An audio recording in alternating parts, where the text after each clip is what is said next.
अस्सलाम वालेकुम folks, this is Zafar Ali Khan, welcome back to my channel. आज हम लोग जो वीडियो के बारे में डिस्कशन करने वाले हैं, बेसिकली ये एक रिएक्शन वीडियो होने वाला है इस शख्स के ऊपर। हालाँकि आप लोगों ने जाना ही होगा, कहीं न कहीं देखा होगा इसको। आज हम जानने की कोशिश करेंगे कि किसी एक ह्यूमन बीइंग का कितना ज़्यादा जो लोएस्ट आईक्यू हो सकता है, वो नोज़ डाइव मार सकता है। वो हम जानने की कोशिश करेंगे इस शख्स की वीडियो से। देखिए पहले मैं आपको बता दूँ कि ये शख्स साहिल अदीन जो एक इस्लामिक स्कॉलर हैं और साइकोलॉजिस्ट हैं, उनकी एक वीडियो को उठा के लेकर आता है और ये बोलता है, क्लेम करता है कि ये इसकी साहिल अदीन की बोंगियाँ हैं। बोंगियाँ मतलब होता है बेसिकली फैलेसीज़, बेसिकली एक ऐसी चीज़ जो कि करेक्ट ना हो, ठीक है? जो कि झूठ बेसिकली आप बोल सकते हैं कि साहिल अदीन ने इन चीज़ों को लेकर के झूठ बोला है।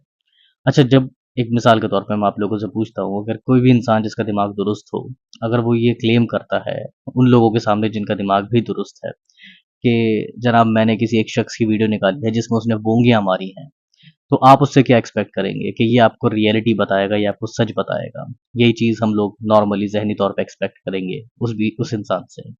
लेकिन मज़े की बात ये है कि यहाँ पर इसने ये चीज़ नहीं करी, क्योंकि मुझे इनकी कोई भी जो एजुकेशनल बैकग्राउंड है उसका कोई कोई नॉलेज नहीं है।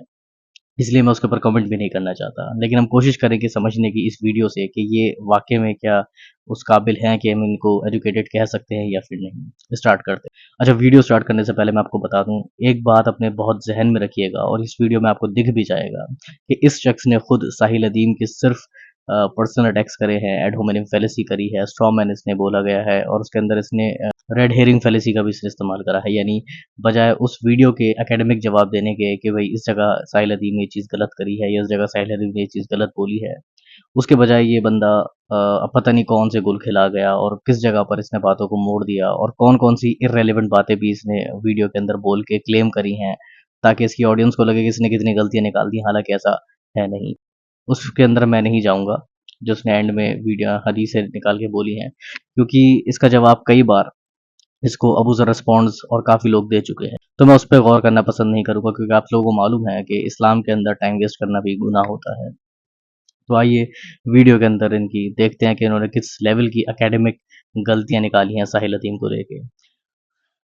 ऑलराइट मेरे प्यारे प्यारे दोस्तों, मैं हूँ हारिस सुल्तान और एक और बड़ी जबरदस्त कॉमेडी वीडियो लेके आया हूँ। आजकल आपको जैसे पता है कि जाहिल अजीम जो बोंगियां मारता था, आज वो पूरी दुनिया के सामने आजकल कुछ ज्यादा ही आ रही हैं। लोग इसकी पुरानी बोंगियां निकाल निकाल के इसके मुंह के ऊपर मार रहे हैं। तो इसकी एक और बोंगी, जैसे इसने बताया कि sound travels faster than the speed of light, और हमने गोरों को जैसे खाना था उस तरह अब उसने एक और फिजिक्स निकाली है, जो वो कह रहा है कि दुनिया के साइंसदानों को मुसलमानों को सिखानी चाहिए। यानी मुसलमानों को दिखाना चाहिए दुनिया के साइंसदानों को कि फिजिक्स असल में है क्या, यूनिवर्स का मॉडल है क्या। तो चलें आपको पहले उसकी वीडियो दिखाता हूँ और फिर मैं आपको दिखाता हूँ कि असल में इस्लामी साइंस है क्या, वो कौन सी ऐसी साइंसें हैं जो गोरों को सीखनी चाहिए और फिर नोबेल प्राइज जो है पोस्ट्यूमसली हजरत मोहम्मद को देने चाहिए।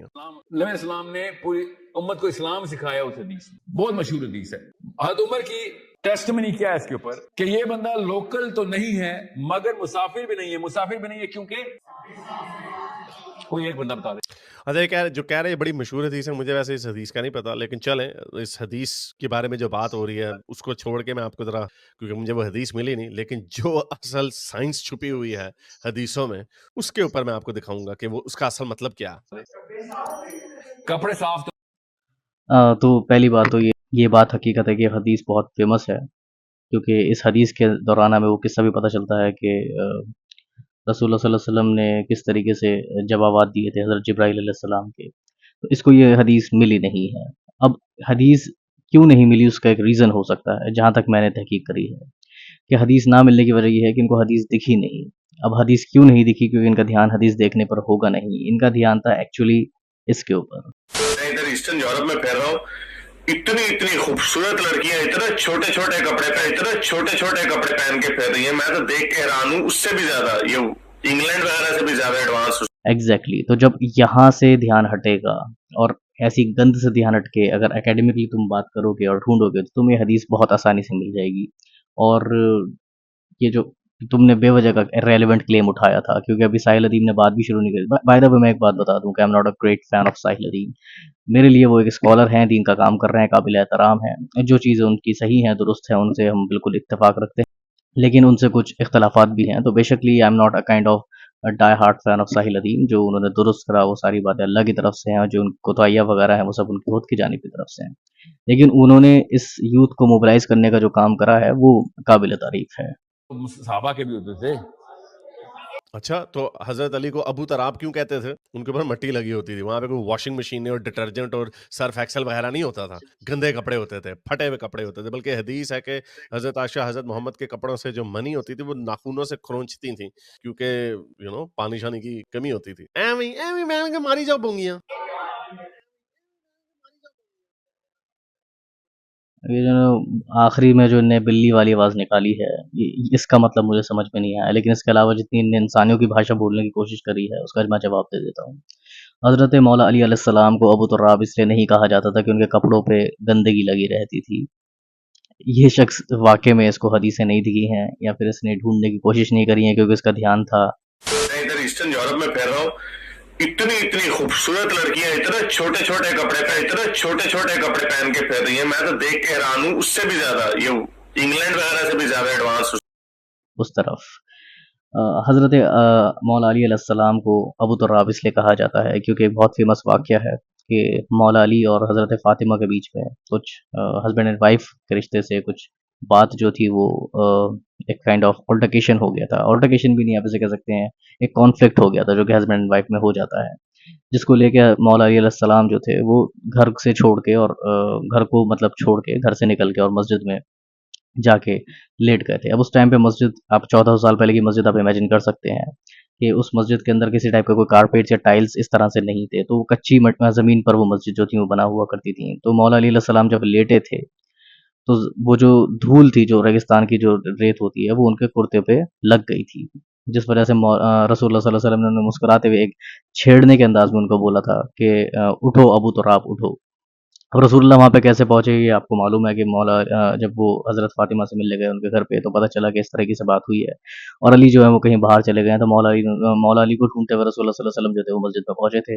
जिस वजह से उनको वहाँ पे मौला अली जो थे वो लेटे हुए मिले थे ज़मीन के ऊपर, और उनकी जो धूल थी कपड़ों पे वो लग गई थी, जिसको उन्होंने झाड़ते हुए, और वो धूल झड़ भी गई थी। ये भी अल्फ़ाज़ हैं हदीस के अंदर।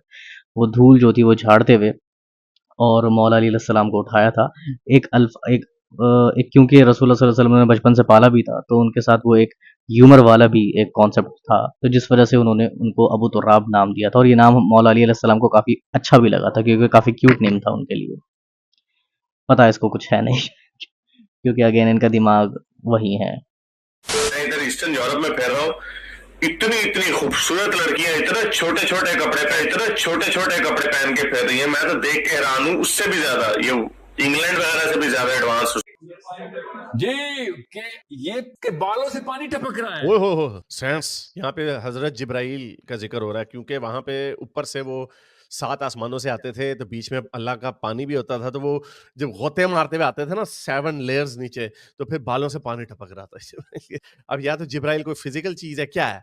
ये उमर ने हज़रत जिब्राइल अमीन के बारे में बताया हुआ है अच्छा, कि इसके तो बालों से पानी टपक रहा है अभी अभी किसी हमाम से निकल के। जहां तक मुझे पता है, जो इस्लाम का जो अकीदा है, वो हजरत जिब्राइल जो थे वो किसी को नजर नहीं आते थे। इवन ऐसी भी हदीसें मौजूद हैं जहाँ पे हजरत मोहम्मद कहते थे जिब्राइल अभी मेरे पास आया, तो इर्द गिर्द जितने भी सहाबी होते थे, हजरत आयशा वगैरह, किसी को नजर नहीं आता। He is so fresh. I again कितना बोलूँ उतना कम है। इस शख्स को, पहली बात तो उसका सबसे ज़्यादा बकवास और सबसे ज़्यादा बेकार आर्गुमेंट ये है कि इसको जब हदीस और वाक़या मालूम ही नहीं है, तब इसने ये क्लेम करके उठा के बोलना शुरू कर दिया।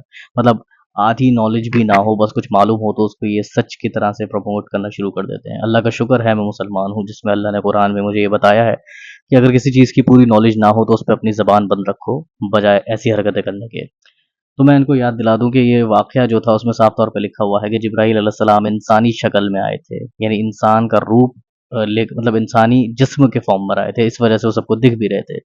और जो हदीसें हैं जहाँ पर ये ज़िक्र करता है, बता रहा था कि जिब्राईल अलैहिस्सलाम के बारे में हदीसें हैं, बिल्कुल हैं, जहाँ पर जिब्राईल अलैहिस्सलाम अपने नॉर्मल फ़ॉर्म में थे। जहाँ सिर्फ़ रसूलुल्लाह सल्लल्लाहु अलैहि वसल्लम उनको देखा कर सकते थे। लेकिन वहाँ स्पेसिफ़िकली जो जो डायलॉग हुआ था रसूलुल्लाह सल्लल्लाहु अलैहि वसल्लम और हज़रत जिब्राईल अलैहिस्सलाम के बीच में, वो डायलॉग बहुत मेन था, जिस वजह से वो सहाबाओं को दिखाना था। इसीलिए जिब्राईल अलैहिस्सलाम जो थे, he disguised himself as a human being. तो अब कोई चीज़ अगर disguise himself in a human being और ह्यूमन फ़ॉर्म, तो क्या वो किसी और को नहीं दिख सकते? खैर ये आईक्यू का मैटर होता है। ये वीडियो मैं इतनी लंबी नहीं बनाना चाह रहा। सिर्फ 2 मिनट 25 सेकंड की वीडियो के अंदर ही मैंने इनकी इतनी बातें जो है वो बाहर निकाल के रखी हैं। अगर पूरी वीडियो मैं आपके सामने पेश करूँ जो कि 9 मिनट 55 सेकंड्स की, तो इसकी खुद की वीडियो है, तो उसके ऊपर रिएक्शन देने में मेरी कितना टाइम लग जाएगा। और मैंने आपको पहले ही बता दिया कि इस्लाम के अंदर टाइम वेस्ट करना वो गुनाह ही तौर पे आता है। तो बहरहाल हम इनसे गुज़ारिश कर सकते हैं एक हुस्न ज़न रखते हुए अभी के भी तौर पे, कि भाई जब कोई चीज़ की आधी नॉलेज हो तो उसके सामने उसको उसको पूरी नॉलेज देने की कोशिश करो, उसको बजाय उसके ऊपर कुछ अपने कता कलामी करने के, जो कि बहुत बुरी तरीके से आपकी पिट जाती है। तीसरी चीज़ ये है दूसरी चीज़ ये है कि किसी भी हदीस के ऊपर जब आप अपनी राय पेश कर रहे हों, तो याद रखें कि आप उस हदीस को प्रॉपर तरीके से पढ़े हुए हों। आपको हदीस मिली नहीं और आपने अपनी राय कायम करना शुरू कर दी। चौथी चीज़ ये है कि अपना ज़हन जो है वो दोबारा पढ़ाई में लगाएँ, सही तरीके से एकेडमिक बंदे बनें, एकेडमिक रिप्लाई करें ताकि हमें भी आपसे बात करते हुए अच्छा लगे। अपना ज़हन पढ़ाई में लगाएँ बजाय इन सब चीज़ों के लगाने के। इतनी इतनी खूबसूरत लड़कियां इतने छोटे छोटे कपड़े पे, इतने छोटे छोटे कपड़े। उम्मीद करता हूँ आप लोगों को वीडियो पसंद आई होगी। अगर आपको कोई भी एग्रीमेंट और डिसएग्रीमेंट शो करने हैं तो नीचे कमेंट सेक्शन में आप जा सकते हैं। कोई और शिकायत करनी है तो मुझे पर्सनली डीएम कर सकते हैं। मिलते हैं आपसे अगली वीडियो में, तब तक के लिए अपना ध्यान रखें। अस्सलाम वालेकुम रहमतुल्लाहि व बरकातुहू।